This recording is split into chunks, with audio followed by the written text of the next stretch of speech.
Greetings, my fellow followers of the macabre. My name is Joe Townsel.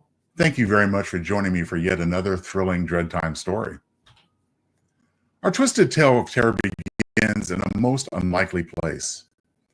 Coveting profits and glory in the private sector is often a very mundane pursuit.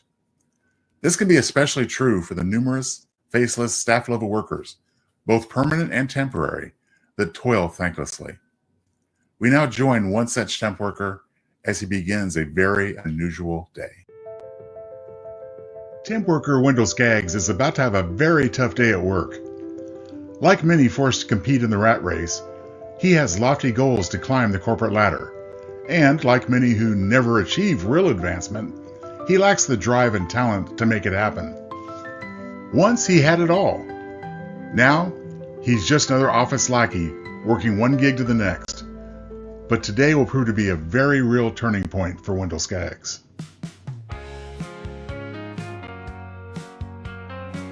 Just another manic Monday. Wendell Skaggs wasn't actually singing, whistling, or humming the old Bangles tune as he made his way to work. That would require being in a fairly good mood and having some degree of creativity.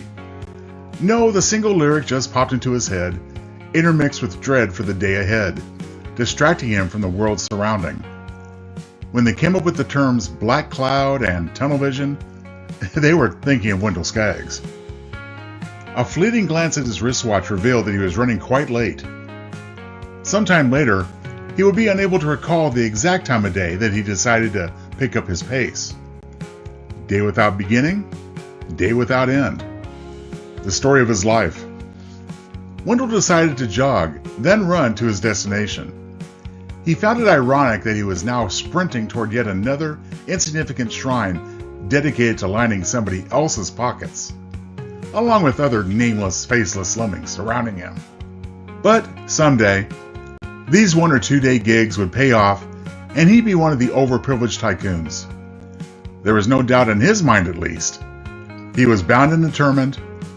It was his destiny, his fate. His self-indulgent thoughts were a distraction as he ran carelessly through the busy morning downtown streets. Wendell's preoccupation caused him to cross the busy downtown street just as someone equally distracted raced through the intersection, turning fast into Wendell's crosswalk, trying to beat the light. The speeding car screeched around the corner, about 6 feet in front of Wendell. Of course, to him, it was mere inches. The guy almost killed him and, wait, was he? Yes, the jerk was texting. "Asshole!" Wendell called after the speeder. The spectacle caught the gaze of a few onlookers, but otherwise, the apathy of other beaten-down downtown dwellers was a tough nut to crack. The driver never even looked back, nor did his attractive passenger. Some guy probably screwing his secretary. They were most likely racing to the nearest hotel for a quickie. Now, all other pedestrians went back to their business. Just another manic Monday indeed. They were hanging their heads, themselves dreading another day at the salt mines.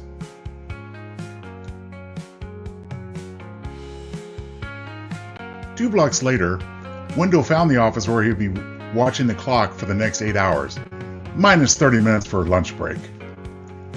He pulled from his wallet the business card given to him by his rep at the temp agency. Gehana Enterprises Suite 1300. Interesting. And the 13th floor?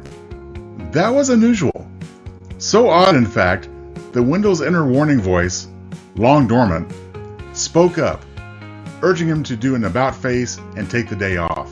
It was stronger motivation than earning minimum wage for tedious temp work. But he ignored his instincts and entered the building. Wendell made his way across the lobby and called for the elevator. He got on, rudely cutting off those trying to get off. Screw them. He was late and he had his own problems. But what the hell? No button for 13? Well, like many buildings, the button number skipped from 12 to 14, but he had been directed specifically to go to Suite 1300. He quickly jumped toward the closing elevator doors, having to force a car full of fools out of the way. People in their damn backpacks. Don't they know those things take up space? If he had $1 for every time someone swung their backpack right into him as they got on the elevator.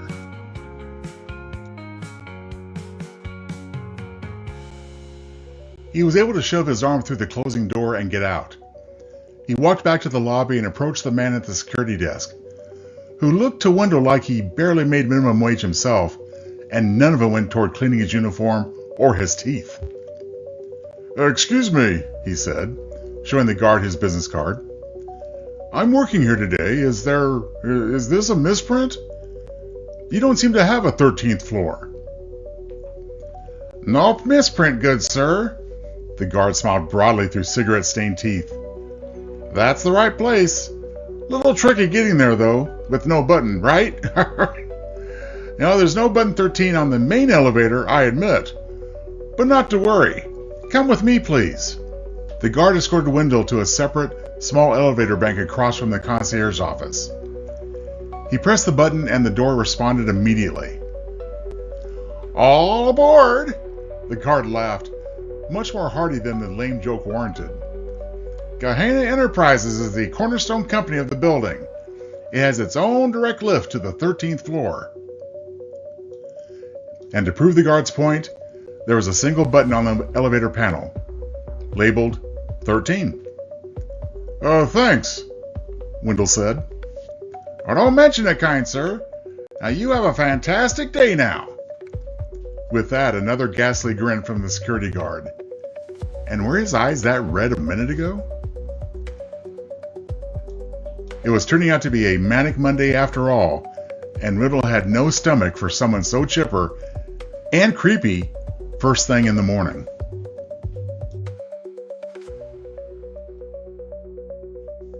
In seconds, Wendell arrived at the 13th floor, home to Gehenna Enterprises. He stepped off into a reception area with no furniture or decoration, only a basic reception desk. The desk was populated by one of the most beautiful women he had ever seen. She stood and came to the front of the desk to greet him. She was easily 6 feet tall and looked every bit the runway model. Another possible plus to an otherwise dull temp job. She extended her hand, and Wendell offered his in return, prepared to shake. But her hand found its way to his lower back instead. "Welcome, Wendell. We've been expecting you. In fact, you're a little bit tardy, aren't you? Bad boy. You may have to get spanked later." Wendell was starting to get aroused. What kind of company was this? I'm sorry about that. I was almost in an accident, in fact." "Oh, no worries, handsome. My name is Lucy Farrell. I'm in charge around here. You may call me Ms. Farrell. I, of course, will call you anything I please, suggestive or otherwise." She laughed hard at that, almost a cackle. "Well, what does your company do, Ms. Farrell?" "Well, you're very inquisitive for someone who's going to be here for only one day." I see your point." Wendell didn't care anyway. He just thought it was expected that he show interest. "Will you be the one showing me to where I'll be working today?" "You see anyone else around here?" "Yes, of course."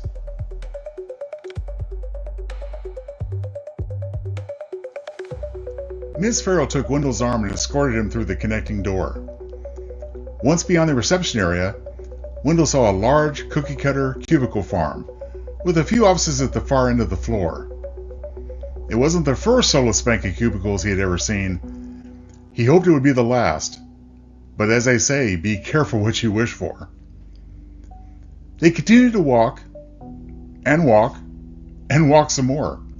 It seemed like miles, walking by an endless row of office cubicles. But of course, it must only seem that way. Another sign that he was hallucinating, or perhaps even losing his mind. Upon entering the large, infinite room, Wendell could have sworn that the small cubicles were all connected, with no apparent way to enter or exit the ones not along the edge. And now, as they walked past, the cubicles seemed to be moving across the dingy industrial carpet to make way for them. The small, cage-like partitions parted like the Red Sea. Tell me about your work history, Wendell. Oh, he hated this part. Well, I've been doing temp work for a while, trying to find permanent employment. I used to run my own company. Well, my dear, I guess you're not the best businessman, since you're now doing dreary, tedious work for the likes of me. And where do you see yourself in 5 years? 10? 20? Wendell had to force himself not to roll his eyes at the mention of the oldest, most irrelevant interview question ever devised. And why was she asking it anyway? He wasn't even interviewing for a job. He just wanted to get through this, another soul-crushing temp assignment. Well, I hope to climb my way back up the ladder, through hard work, to be my own boss again. Well, Boss Lady laughed uproariously. Ah, lofty goals, but ambition doesn't always yield the desired results, does it? No, I think in your case, I suspect that you'll be toiling away for me, she quickly added, or someone like me. Wendell looked at his boss for a day, shocked. She giggled. Oh, I apologize, handsome. Just trying to lighten the mood. Well, the recession has been tough on everyone. What the hell did that mean? Wendell wasn't sure himself. Oh, it hasn't been tough on me, sugar. I am still queen of all I survey. Christ, he seemed to get all the nuts, and this one was the craziest he'd had in a while.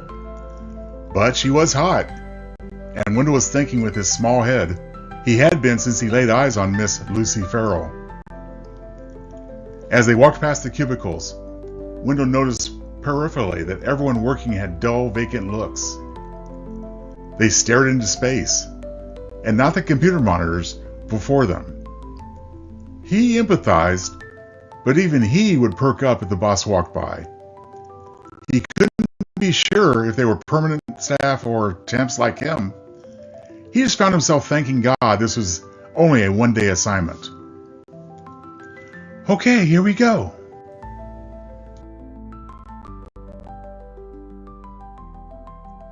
They had reached an empty cubicle, which would be his for the day. And look, it's right across from my office, so I can keep an eye on you. Her humor is wearing a bit thin. Well, fine, what would you like me to do first, Ms. Farrell? Well, you have all the standard office applications. Open the word processing program, please. He did, and blinked twice at what he saw. In addition to the computer, which looked really ancient, the program that flickered to life on the screen was beyond generic looking. It was simple red words on top of a black background. It looked more basic even than MS-DOS. Boss Lady handed him a single piece of paper. He looked at it and felt a little queasy when he saw what was written on it. As he read it, Boss Lady recited it for him. All work and no play makes Wendell a dull boy. Is this a joke? Her face, just a moment ago, was beautiful, and her expression, although sarcastic, was playful. Now it became cold and consumed with rage. Do I look like I'm joking? Wendell couldn't speak. More specifically, the power of speech hadn't left him. He just couldn't find the words. Mercifully, she calmed down. Now, my little minion, your first task is simple. Type that phrase over and over and over again until I tell you to stop.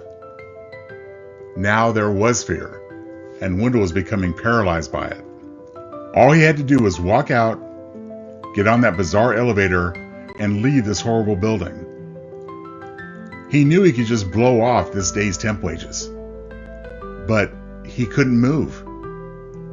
He could only follow the instructions given to him by his boss.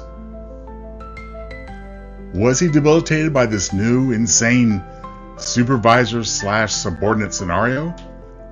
Or was it more like a deranged psycho/victim pairing? It didn't matter. Either way, he had a sudden desire to do as he was told and start typing when commanded to do so. Before she left, she gave his ass a good squeeze. "Have a seat and get started, sweetheart. Now do a good job and you'll be rewarded. A very special bonus, I promise." With that, she turned and went to her office. She looked back and smiled at him seductively.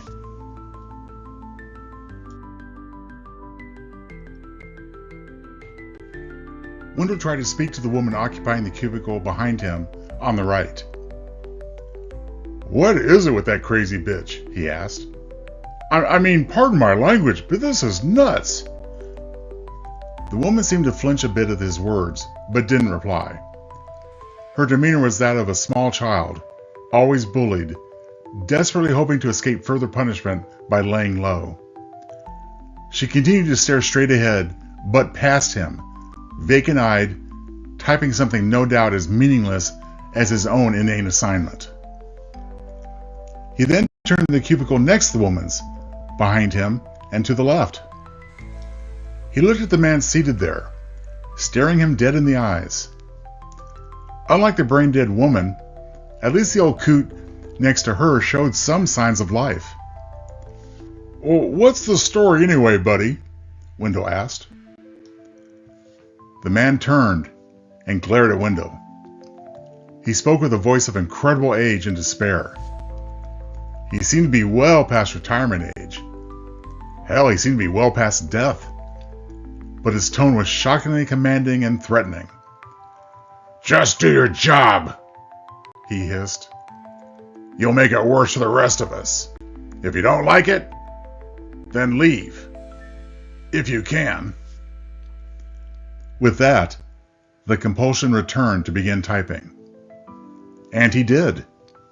For several hours, several days it seemed.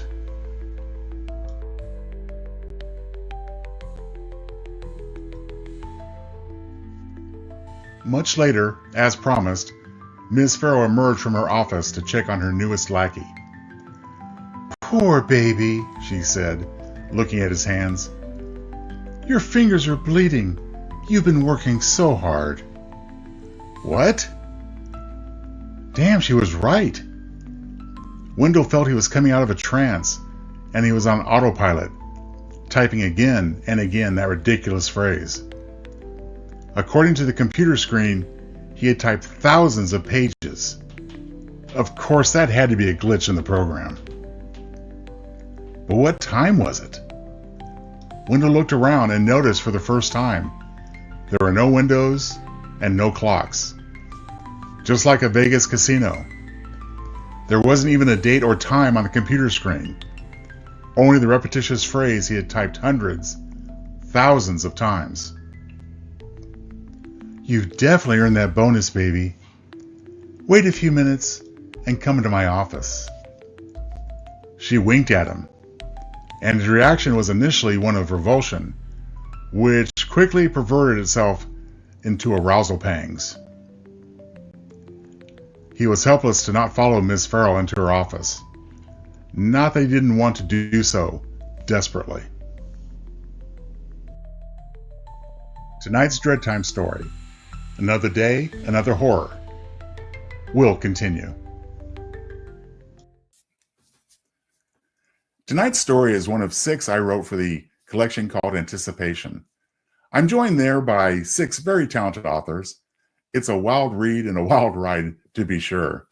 So please, I invite you to partake of 25 dark and bizarre tales in anticipation. Visit joetownsel.com.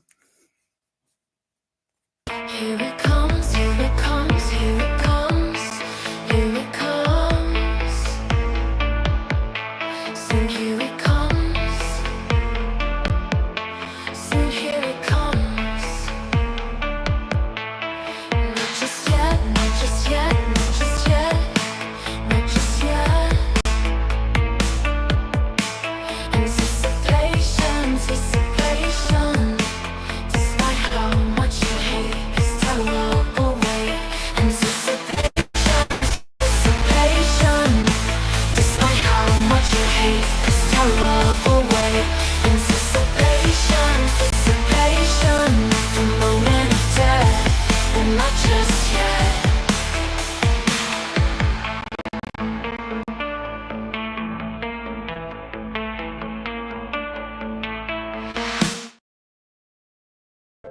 We now return to tonight's Dreadtime story.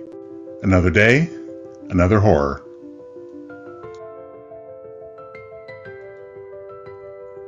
As commanded, Wendell knocked on her door minutes later. No one in the typing pool seemed to notice or care. "Come in, lover." Wendell opened the door and stepped into an extremely ornate, well-decorated office. It was a huge contrast to the meager furnishings outside. Several feet away was her desk. But where was she? "Over here." Wendell walked toward the desk, and then he saw her around a corner. He gasped as he looked in the big, luxurious bed. She was in it, under the covers. He didn't know for sure yet, but guessed she just might be stripped naked.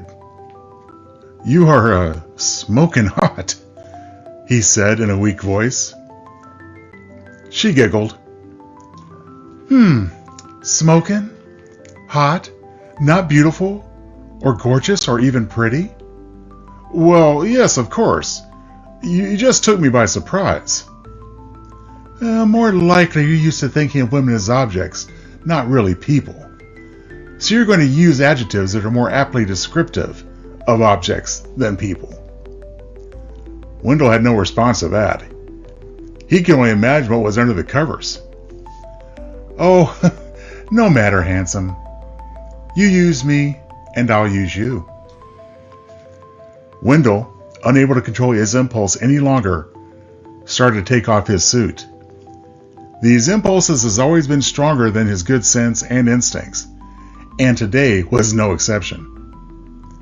He had his jacket and tie off, and his shirt was half unbuttoned.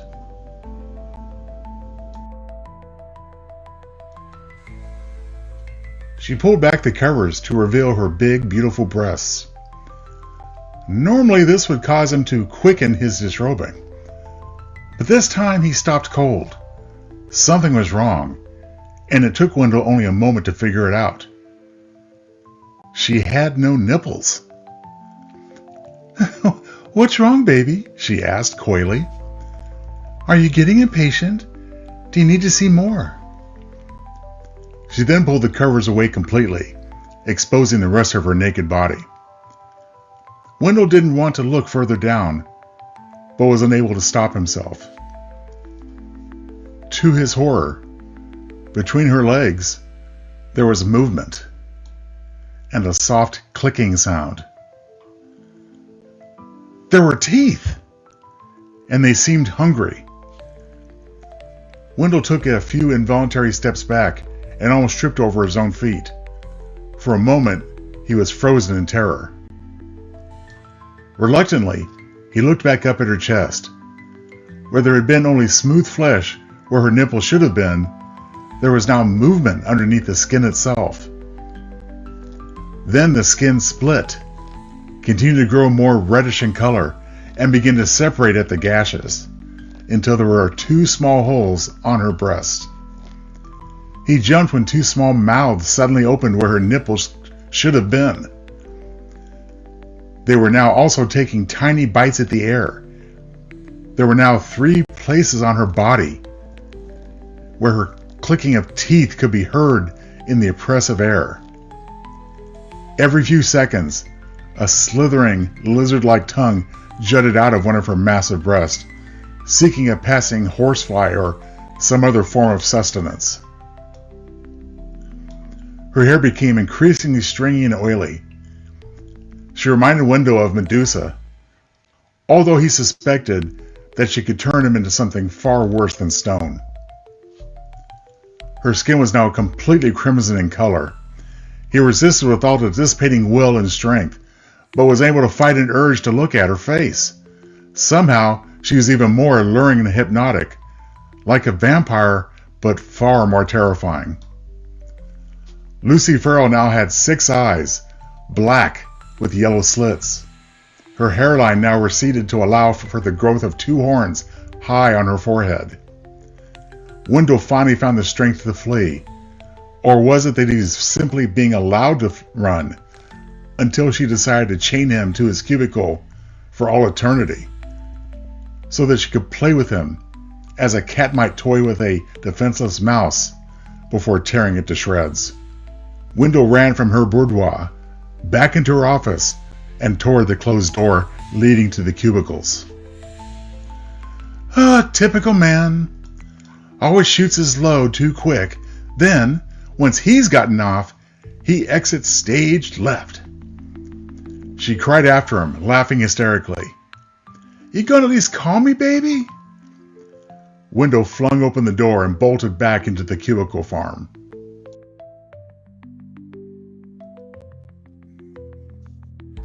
What he saw now terrified him even more than the monster in the office behind him. What he saw now made him realize there may be an inescapable fate awaiting him. The cubicle farm now extended into infinity, onto the horizon. Inside an office building? It had to be true because the cubicles were now laid out further than his eye could see, and their occupants were no longer human. Wendell didn't want to accept what they had become. They now fully personified the vile, damned souls they truly were. A mixture of demons and vermin slithering over one another. On the surface, they were no worse than he had seen in 100 low-budget horror movies. But that terrified Wendell, since he now feared he would become one of them.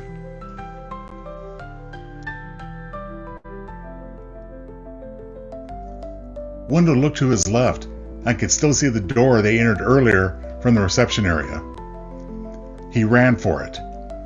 He expected someone to try to stop him, but no one did. They seemed content to simply observe, and his crazy she-devil boss was hanging back as well. He ran through the door and found himself back in the sparse reception area. He sprinted to the elevator and tripped over his own feet. He fell against the elevator door, hitting his head hard. He pressed the down button several times in his panic. Wendell always thought people who pressed the elevator more than once were morons, but here he was doing the very same thing. Wendell Skaggs, king of the morons. A monstrous demon flung open the door leading to the cubicles beyond, ripping the door from its hinges. Its repulsive presence was a loathsome congealing of everything vile and hideous. Large open sores oozed some kind of greenish purple fluid that stank like cow manure on a very hot day. The creature's eyes roamed slowly all over its face, as if looking for something to gaze upon in every direction. Its carcass was covered in coarse hair, itself alive and slithering all over its form. Wendell screamed his own death howl. He was still screaming when the elevator door opened, and he dragged himself in frantically. Once fully inside the elevator, he pressed the closed door button frantically. Finally, the door closed as the beast lumbered toward the elevator.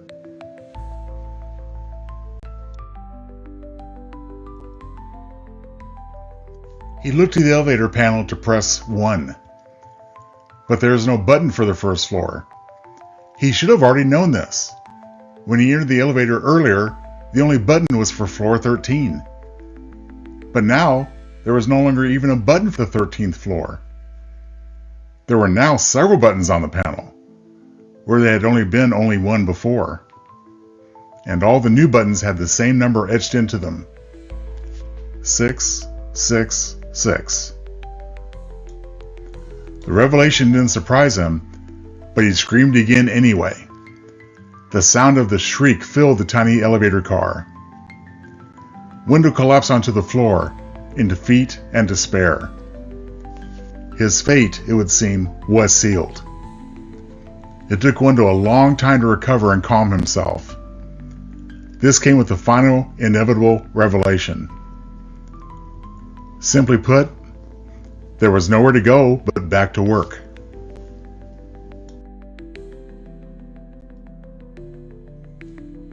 As if in response to his epiphany, the elevator door opened. Standing there was Miss Farrell. Her outward beauty was restored, her inner evil intensified.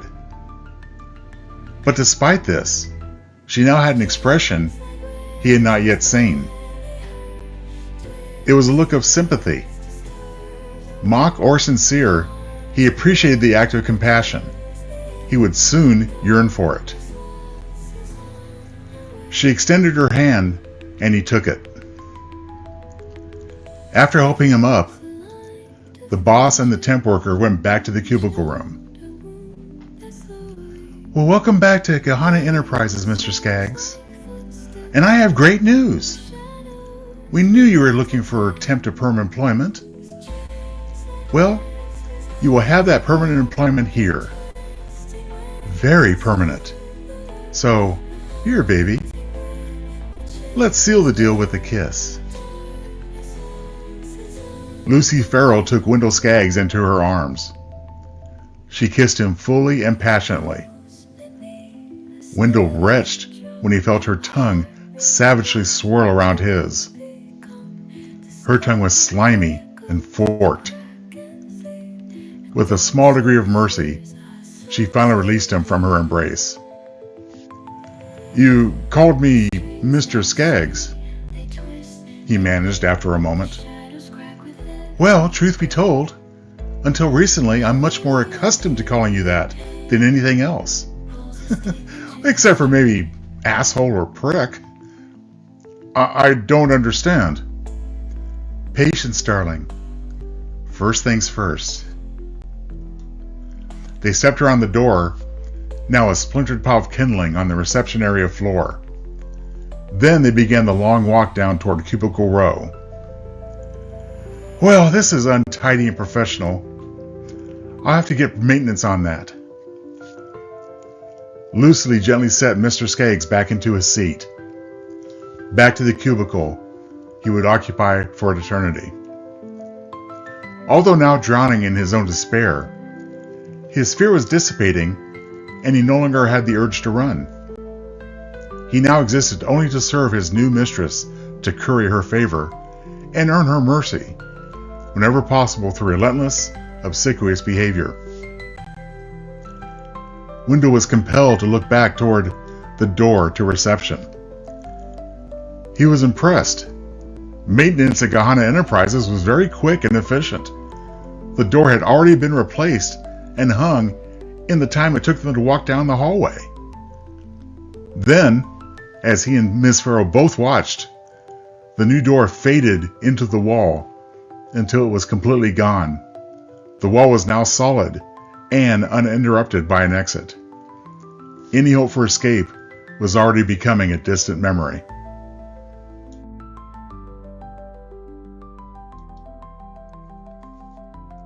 Miss Farrell stroked Mr. Skaggs' hair gently and with dominant affection.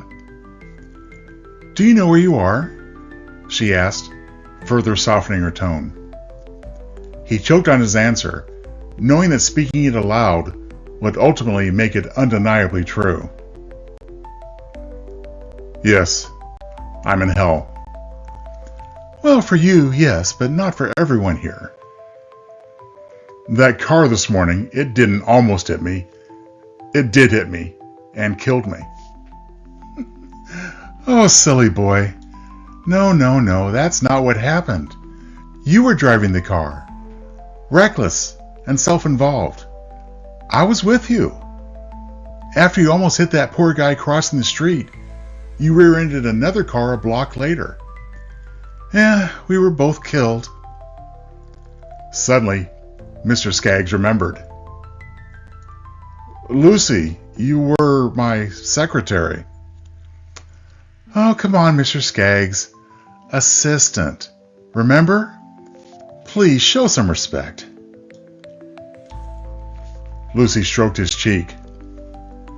But yes, Mr. Skaggs, I was your secretary. Although I don't remember my job description saying anything about being your doormat, the object of your ridicule, and the victim of your abuse and sexual harassment. I'm sorry. She ignored that. You insisted I accompany you to a meeting you had at a hotel, and I knew what you had in mind. But I needed the job, and you knew it. I had family members to support, and there just wasn't any other jobs to be had. Not with you bad-mouthing me to your friends in the industry. When you ordered me to the car to leave, I knew you were drinking already. 10 a.m. I should have told you to go screw yourself, unemployment line or not, but I could only think about what would happen to my family if I lost my job. So, yes, you killed us, Mr. Skaggs, and here we are, together for all eternity. But Lucy, you were always such a good person. Church-going, always thinking of others before yourself. If this is hell, why are you here? She bent down to whisper her answer softly into his ear. Mr. Skaggs, I told you, this is not hell for everyone here. For others, like me, it is heaven. And believe me, boss, I'm going to enjoy every minute of it, coming up with new and interesting ways of tormenting you. Mr. Skaggs now understood, completely and utterly. Now then, Lucy said, shall we get back to work? The tactile sounds of the typing pool resumed. Skaggs wasn't even aware they had stopped. Mr. Skaggs, one thing to remember. Despite your very low position on this food chain, we do reward good performance and provide bonuses. You know about bonuses. I just gave you one. But, regrettably, we do have to sometimes take disciplinary action for poor performance as well. Fortunately, for this infraction, we can kill 2 birds with 1 stone.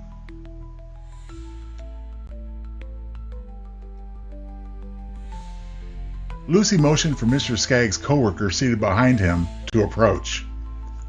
It was the same ancient old man who had warned him to get back to work earlier. Mr. Skaggs, this is Bill. Or is it Bob? I can't recall.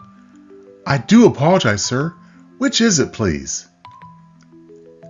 She asked this of the ancient man, who now seemed to be growing older by the minute. His skin withered and took on the translucency of tissue paper right before Wendell's eyes. It's just fine, Miss Furrow, the old, almost mummified man said. I can't even remember my own name. Lucy Furrow laughed and patted the old man on the back. He winced and stumbled at her touch. Oh, it hardly matters, she said. Bill or Bob here has earned a bonus by ratting you out. Coincidentally, you need to be punished, Wendell. Bill or Bob here just loves to inflict paper cuts on his coworkers' faces. It gets him off somehow. So, you'll indulge him for a while. Bill or Bob's expression brightened through his own rotting face. He clapped his bony hands twice in delight. The decaying skeletal monster took an envelope from Skaggs' desk and opened the flap. He slowly ran the edge down Skaggs' cheek, inflicting a cut with precision that only a butcher or surgeon could perform. Skaggs wanted to scream, but now he couldn't. Lucy patted Bill or Bob on the shoulder. Oh, enjoy yourself. And as for you, Mr. Skaggs, may I call you Wendell? Of course, he said, defeated and resigned. He could feel the apathy of the others begin to consume him. Oh, that's just fine. Wendell, after Bill or Bob has cut your face to ribbons, to the point where the flesh is falling off your thick skull, I'll have another super fun assignment for you. Okay? Wendell couldn't answer that, but he did have a question of his own. What shall I call you? Boss? Well, by now you must remember that my last name is actually Anderson. In life, I was your victimized secretary, Lucy Anderson. So, please, call me Ms. Anderson. So, what was up with the alias? Ms. Farrell? Lucy Farrell? Oh, just me being playful. You said it just now. Lucy Farrell. Lucifer. Get it? She giggled at her own joke. And as far as the company name, Gehenna Enterprises. Well, if you get a minute between being tortured with paper clips and staplers and toiling away on pointless, endless work assignments, Google it. We do have that search engine available, even here. Hell, I'll let you on a little secret. The big boss down below, he uses Google constantly. He finds it very useful. Skag's she-devil of a boss went back into her office, no doubt already planning new ways to make eternity a true hell for him.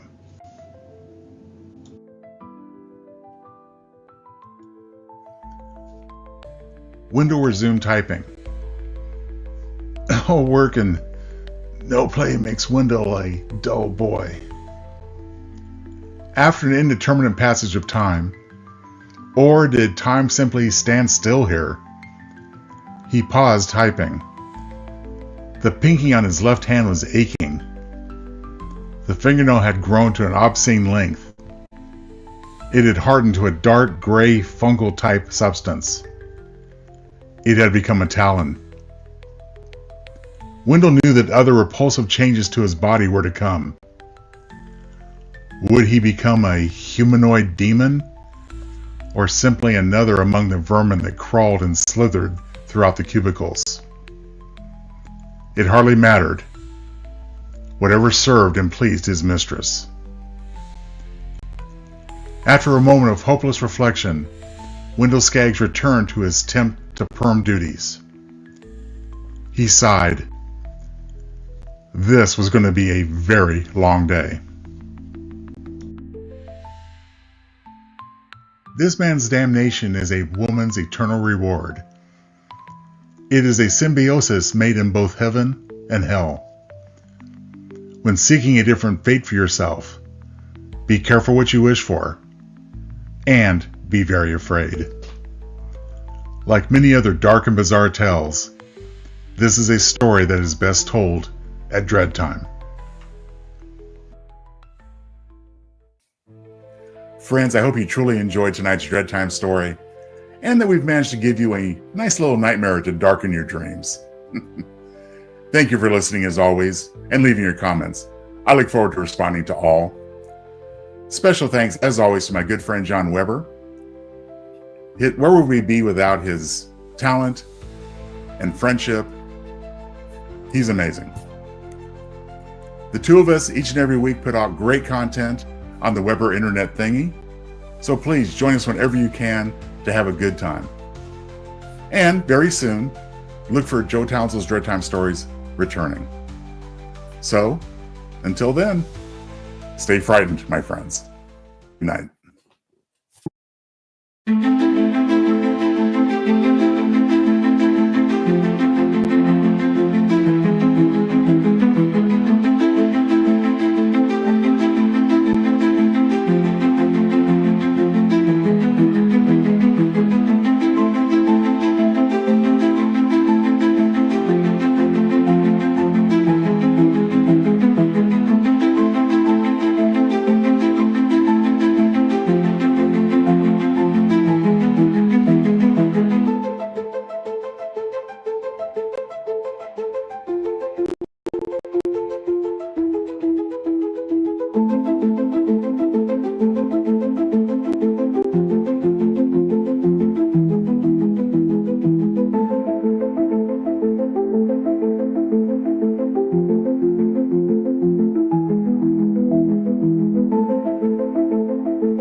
All right, there you go. That is episode 4 of Joe Townsel's Dreadtime Stories,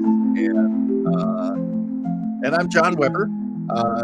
Happy to have helped produce and direct this episode. I do want to tell you what's coming up this week, as we like to do. Coming up on Tuesday, we will be doing Retro Trekkers. Tuesday is also Joe Townsel's birthday, and he asked this year if we would do City on the Edge of Forever, his favorite episode of Star Trek, classic Star Trek, certainly, though he has a lot of favorites, and they're all excellent. But this is a great show. Our buddy Eric Kramer's going to join us. That's happening Tuesday night, March 18th, 7 p.m. on the Pacific Coast and 10 p.m.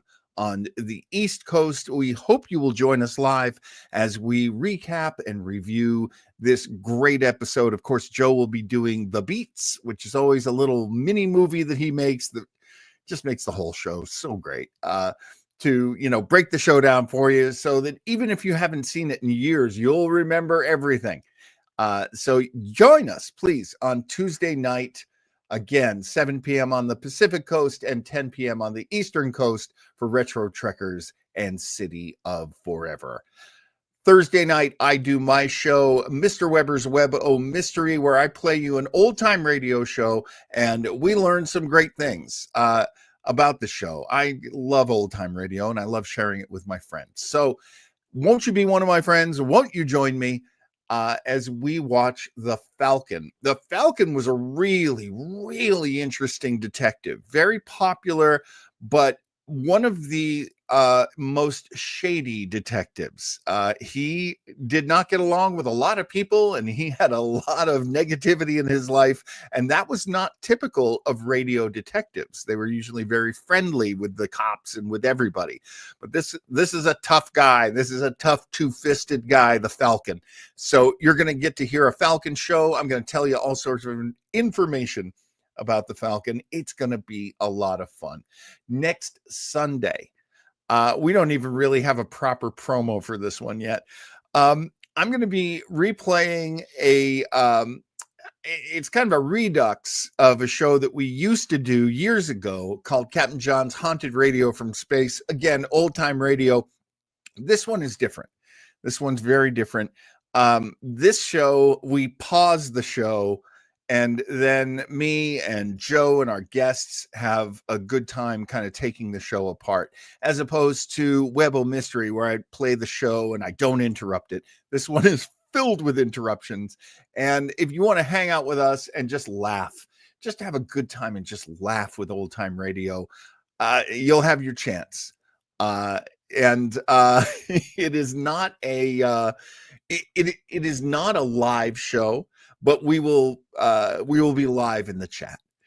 And that's it. I hope you will join me as the Weber Internet thingy goes into our next phase right now with Retro Rangers on hiatus, and we're gonna have a great time. I hope you'll come along. All right, I love talking to you, but I'm gonna wind it up here. Thank you very much, everybody, and see you Tuesday for Retro Trekkers. Joe would love that, and come say happy birthday to him. He'd love that too. All right, thanks a lot. We'll talk to you.